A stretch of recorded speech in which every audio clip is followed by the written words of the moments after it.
જો ભૂપેન્દ્ર પટેલ સરકાર માટે સૌથી વધારે મુશ્કેલ કોઈ શબ્દ રહ્યો હોય તો એ વરઘોડો અને રિકન્સ્ટ્રક્શન છે। આ વરઘોડા શબ્દના જન્મદાતા આમ તો ગૃહ રાજ્યમંત્રી હર્ષ સંઘવી રહ્યા છે, પરંતુ રોષનો શિકાર તો આખી સરકારને બનવું પડ્યું છે। વળી આ વરઘોડો કહેવો કે રિકન્સ્ટ્રક્શન કહેવા, તેના બબાલની વચ્ચે હવે તો ડીજીપી ખુદ બોલવા લાગ્યા છે કે આને રિકન્સ્ટ્રક્શન કહેવાય તો શું ડીજીપી કંઈક અલગ બોલે છે અને ગૃહ રાજ્યમંત્રી કંઈક અલગ બોલે છે, તેવી સ્થિતિ છે આ રાજ્યમાં। આપણે વિગતે વાત કરીએ, પરંતુ ફરીથી ગોપાલ ઇટાલિયાએ વાત કરી છે 8 ચોપડી પાસની અને કહ્યું છે કે હું તો ક્યારનો કહેતો હતો સ્થિતિ રાજ્યની આ થવાની છે। વિગતવાર વાત કરીએ આ અહેવાલમાં વરઘોડો અને રિકન્સ્ટ્રક્શન અને ગુજરાતની સરકાર કેવી આવી છે ભરડામાં। વૈષ્ણવજન તો તેને કહીએ જે પીડ પરાઈ જાનાને રે। નમસ્કાર, હું છું આપની સાથે તુષાર બસિયા। નવજીવન ન્યૂઝમાં આપનું સ્વાગત છે।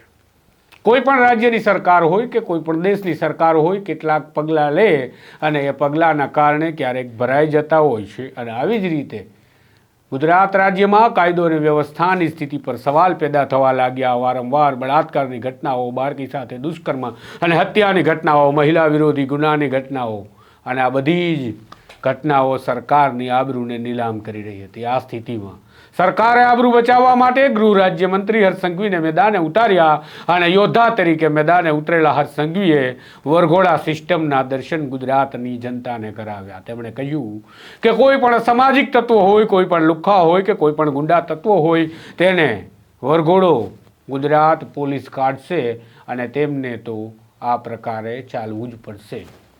આ શબ્દોથી તેમણે ગુમાન સાથે આ વાત કરી હતી, પરંતુ ગઈકાલે ડીજીપીએ જે કહ્યું તે કદાચ તેમના માટે નામોશી પણ લાવી શકે, કારણ કે ડીજીપીએ કહ્યું વરઘોડો શબ્દ જ નથી ભાઈ, કાયદામાં વરઘોડાની કોઈ વ્યાખ્યા નથી। અમે જે કરીએ છીએ તેને રિકન્સ્ટ્રક્શન કહેવાય, રિકન્સ્ટ્રક્શન ઓફ ક્રાઇમ સીન કહેવાય, અને અમે તે કરીએ છીએ અને કાયદેસર રીતે કરીએ છીએ। હવે એમાં આ વરઘોડા શબ્દ જે છે એ વરઘોડા શબ્દનો ઉપયોગ ક્યારે ગુજરાત પોલીસ કરતી નથી। વરઘોડા શબ્દનો પ્રયોગ ક્યારે પણ ગુજરાત પોલીસ અથવા ઇન્વેસ્ટિગેશનના પેપર્સમાં થતી નથી, અને વરઘોડા કરવાની પ્રથા, એ જે વરઘોડા શબ્દનો ઉપયોગ છે એ મોટા ભાગે પ્રેસ અને મીડિયાથી આવેલી એક શબ્દ છે।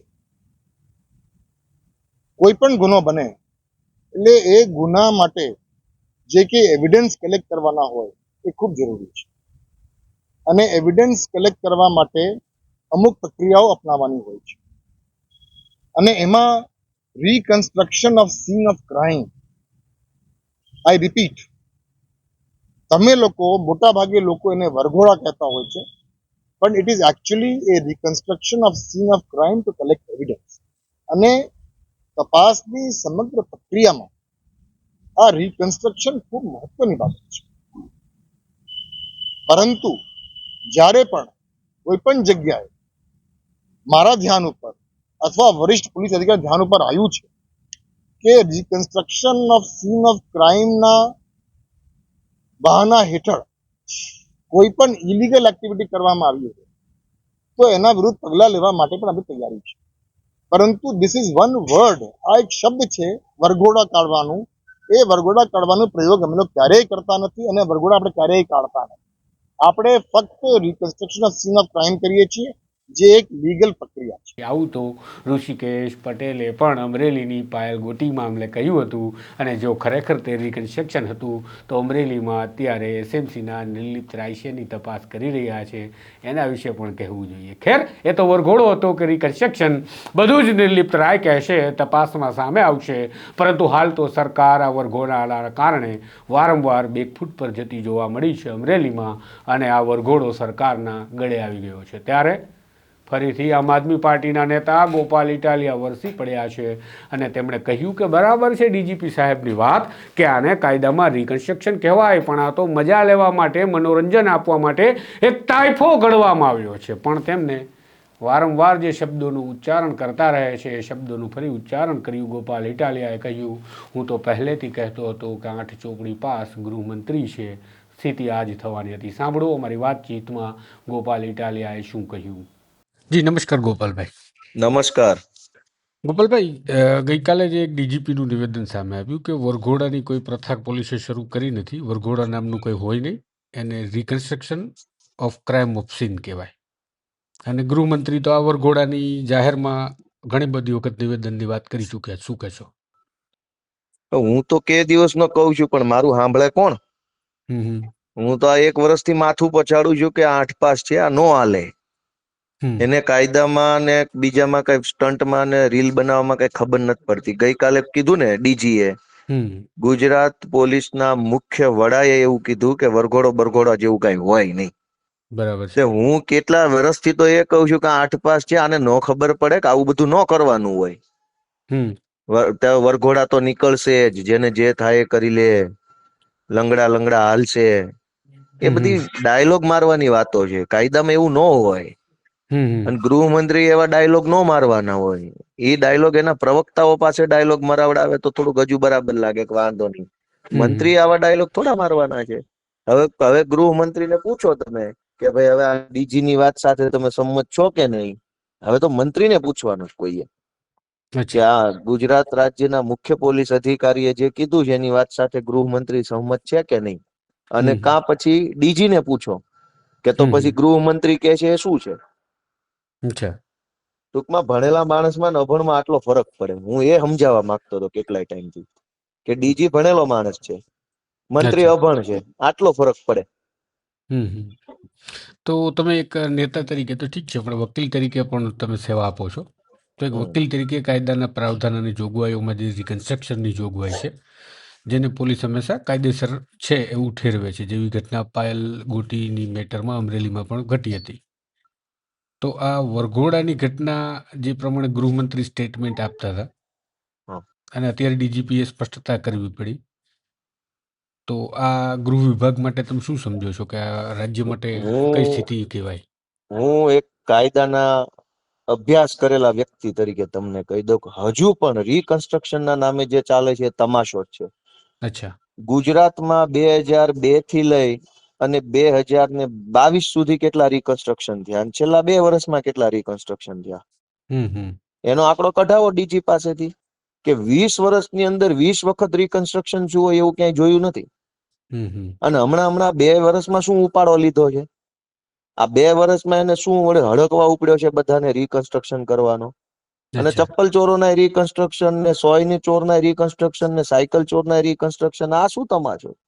હમ કોઈ અતિ ગંભીર કેસ હોય, હમ કોઈ જબરજસ્ત ભયંકર ક્રાઇમ બન્યો હોય, કન્ટિન્યુઅસ ક્રાઇમ બન્યો હોય, મલ્ટિપલ જગ્યાએ ક્રાઇમ બન્યો હોય, હમ એક ઘટના 10 જગ્યાએ બની હોય. ધારો કે કોઈનું કિડનેપિંગ થયું, હમ પછી કિડનેપર એને પેલા ઉદયપુર લઈ જાય ને પછી મુંબઈ લઈ જાય ને પછી ગોવા લઈ જાય ને પછી હોટલમાં લઈ જાય ને પછી દરિયે લઈ જાય.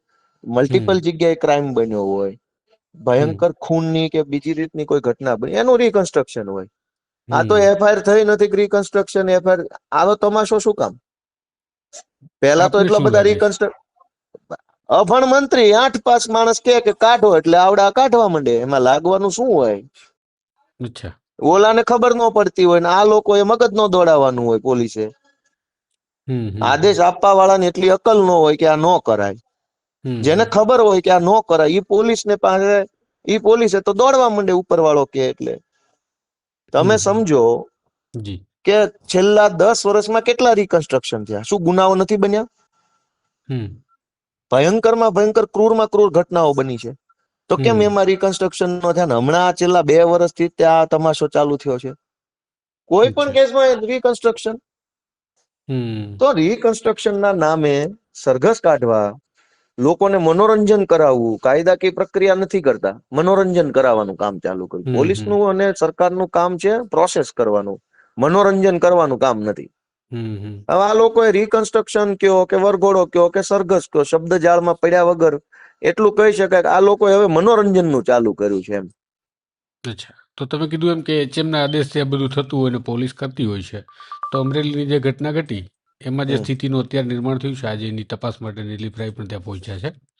તો હમ આ સ્થિતિમાં તો કાયદાની જોગવાઈ પ્રમાણે તો પોલીસ જ ફસાઈ જાય. તો છતાં પણ શું એચએમનો આદેશ માનતી હશે પોલીસ? એ તો ગુજરાતમાં ગાંડા માણાની ખબર છે અત્યારે હમ કે પોલીસ શું ચર્ચા કરે છે. હવે તમે જુઓ કે રાજકોટ જસદણ વિસ્તારના કોળી સમાજના વ્યક્તિ સૌજીભાઈના પુત્ર ઘનશ્યામની હત્યા થઈ છે. 1 વર્ષથી હત્યારાઓ પકડાતા નથી. 1 વર્ષ થઈ ગયું હત્યાની ઘટના બની, એને 1 વર્ષ થઈ ગયું. પોલીસે ખૂનની એફઆઈઆર લખવામાં 9 મહિના લગાડ્યા. 9 મહિનાના ધક્કા ખાધા પછી ખૂનની એફઆઈઆર લખાય. એફઆઈઆર લખાયા પછી આજે આરોપી ખૂનના પકડાતા નથી. એક બાજુ ખૂનના આરોપી પકડાતા નથી, એક બાજુ નિર્દોષ માણસોના સરઘસના નામે મનોરંજન ચાલુ છે. તો પોલીસનો આવો તમાશો બનાવવાનું કામ કોણે કર્યું? ગૃહ મંત્રાલય પહેલા હતું, ગૃહમંત્રી પણ પહેલા હતા, બધું પહેલા હતું.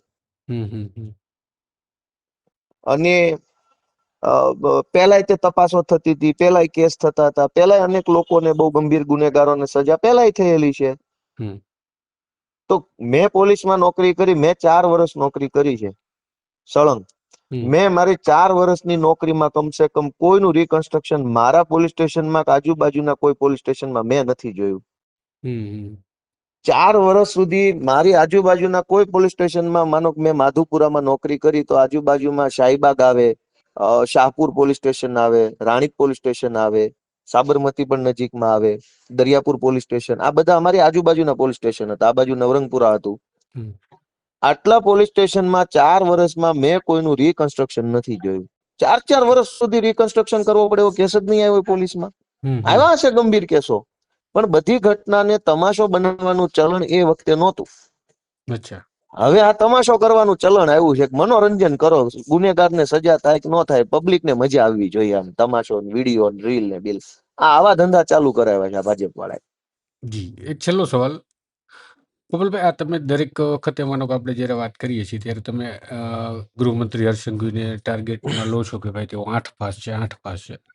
તો અભ્યાસને અને આ પ્રકારની જે ઘટનાઓ, વહીવટી ભૂલો છે, એને આ બાબત સાથે કેમ તમે સાંકળીને ચાલો છો? કારણ કે ઘણી વખત આપણે જોયું છે, ઘણા રાજ્યોમાં પણ આપણે જોઈએ છીએ કે ઓછા શિક્ષિત વ્યક્તિઓ પણ મંત્રી હોય છે, છતાં સારો વહીવટ ચલાવે છે. તમે જુઓ, જી, તમે જુઓ કે માણસ ભણેલો છે કે અભણ છે, એ ખરેખર લોકશાહીમાં બહુ મહત્વનું બીજા નંબરે છે. પહેલા નંબરે એ માણસથી જે કરવા માટે એને મૂક્યો છે થાય છે કે નથી થતું. આજ ગૃહમંત્રીએ પોલીસને તમાશો બનાવી દીધો છે. આખા ગુજરાતમાં પોલીસ એફઆઈઆર નથી લખતી. ના જ પાડી દે, થાય કરી લેજો. ઘનશ્યામભાઈ મેર નામના વ્યક્તિની હત્યા થઈ ગઈ, 9 મહિના થયા ખૂનની એફઆઈઆર લખવામાં. આ વ્યાજબી છે? 6મી તારીખે 9મી તારીખે લાશ મળી, 9/12/2023 લાશ મળી ઘનશ્યામભાઈ મેરની, રાજકોટ થી રસ્તા ઉપર પબ્લિકને મળી, અને પછી પબ્લિકે પોલીસને કીધું, પોલીસે પરિવારને કીધું. એ પછી એફઆઈઆર લખવામાં છેક 2024ના ઓગસ્ટ મહિનામાં એફઆઈઆર લખાય. તો એક તો આખા ગુજરાતમાં પોલીસ એફઆઈઆર નથી લખતી. ગંભીર ગુનાના આરોપીઓને પોલીસ પકડતી નથી, કેમ કે બધાનું સેટિંગ ભાજપ વાળા હારે હોય છે. એટલે ચપ્પલ ચોરો પકડાય છે, ભાજપના ચોરો નથી પકડાતા. બીજા મુદ્દો. ત્રીજો મુદ્દો કે જે માણસ ન્યાય માંગવા, ફરિયાદ લખાવવા પોલીસ સ્ટેશન જાય અને પોલીસ મારી લે છે, ગાળું દઈ દે છે. હમણાં કેટલી ઘટના સામે આવી. આ આણંદ ખેડા સાઈડ થી હમણાં ઘટના સામે આવી. એ સિવાય સૌરાષ્ટ્રમાંથી અનેક ઘટના સામે આવી. ફરિયાદીને જ પોલીસ મારી લે. પછી ચોથી વાત કે પોલીસ અત્યારે કેટલી જગ્યાએ પોલીસ હવે દારૂ વેચતા પકડાવાનું ચાલુ થયું છે. જ્યાં જો એને પોલીસ દારૂ વેચતા પકડાય છે. બુટલેગરો નહીં, પોલીસ. આટલી હદે નિષ્ફળ માણસ મંત્રી હોય, હું તો કહું ડિગ્રી વાળો હોય તો શું કામનો, ડિગ્રી વગરનો હોય તો શું કામનો. તો નિષ્ફળતા, હું મારું 8 પાસ થી કહેવાનો મતલબ એ છે કે આ માણસ નિષ્ફળ છે. નિષ્ફળ ના ગયા હોત તો ડિગ્રીની વાત જ ક્યાં કરવાની હતી. આજે આખા ગુજરાતમાં બેફામ ડ્રગ્સ વેચાય છે. હોમ ડિલિવરી ચાલુ થઈ છે ડ્રગ્સની. દારૂ તો દારૂ જૂનું થઈ ગયું. ડ્રગ્સની હોમ ડિલિવરી ચાલુ છે. ભાજપના ભૂમાફિયાઓ બેફામ બન્યા છે. ગામો ગામ સરકારી જમીન ઉપર કબજા કર્યા છે. મારા પોતાના ટીમ્બી ગામમાં, હું આખી દુનિયાની વાત નહીં કરું, મારા પોતાનું ગામ ટીમ્બી, તાલુકો ઉમરાળા, જિલ્લો ભાવનગર, ભાજપના એક ચૂંટાયેલા સભ્યએ 20 વર્ષથી સરકારી જમીન દબાવી દીધી છે. 20 વર્ષથી એની ઉપર બાંધકામ કર્યું છે, કૂવો કર્યો છે, ઝૂંપડા બનાવ્યા છે, મકાનો બનાવ્યા છે, સરકારી જમીનને ખેડે છે. ભાજપનો માણસ છે, મારા ટીમ્બી ગામનો. ગૃહમંત્રી 8 પાસ ભલે હોય, ઓકાત હોય તો મોકલે ટીમ્બી ગામમાં જેસીબી, જાઓ. હું માનું કે આ છે માણસ દમદાર, તો બોલ બચ્ચન વેડા કરવાના, ડાયલોગ બાજીઓ કરવાની, ભાજપના ગુંડાઓને ખોળામાં બેસાડવાના અને ચપ્પલ ચોરોના સરઘસ કાઢવાના, તો ટીકા નહીં કરવાની અમારે? ટીમ્બી ગામના ભાજપના ચૂંટાયેલા મોટા નેતાએ, જિલ્લા લેવલના નેતાએ સરકારી જમીન 20 વર્ષથી દબાવી છે, કુવા બનાવ્યા છે, એની ઉપર ખેતી કરે, એની ઉપર દુનિયાભરનું કરે સરકારી જમીન ઉપર.